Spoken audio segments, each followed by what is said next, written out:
Ukraine में रूसी सैनिकों की ओर से लगातार हमले जारी हैं। बमबारी और मिसाइल हमलों की वजह से यूक्रेन में हालात और बदतर हो गए हैं। अमेरिका समेत कई देशों से प्रतिबंध लगने के बावजूद रूसी राष्ट्रपति व्लादिमीर पुतिन की सेना यूक्रेन पर बम के गोले बरसा रही है।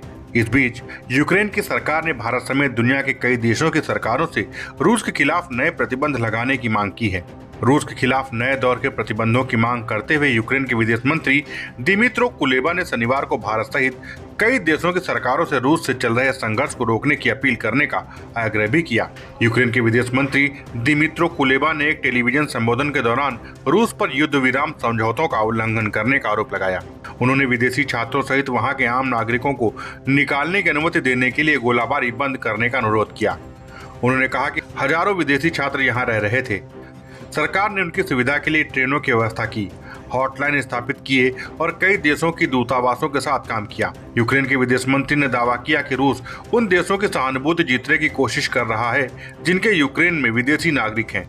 वहीं विदेश मंत्री ने कहा कि पीएम मोदी से अपील करते हैं कि हम राष्ट्रपति पुतिन से संपर्क करना जारी रखें और समझाएं कि यह युद्ध सभी के हित के खिलाफ है।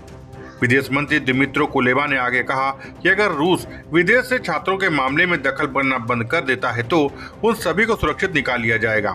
उन्होंने कहा कि मैं भारत, चीन और नाइजीरिया की सरकारों से अपील करता हूं, रूस से हमले को रोकने और नागरिकों को जाने की अनुमति देने की अपील करें। कुलेबा ने कहा कि भारत सहित वो सभी देश जिनका रूस के साथ विशेष संबंध है, रूसी राष्ट्रपति व्लादिमीर पुतिन से अपील कर सकते हैं कि यह जंग किसी के भी हित में नहीं, इस जंग के खात्मे में ही सभी का हित है।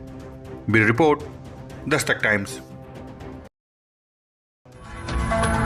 ताज़ा तरीन खबरों के लिए सब्सक्राइब करना ना भूलें दस्तक टाइम्स। बेल आइकन दबाकर पाएं देश विदेश की लेटेस्ट खबरों की नोटिफिकेशन।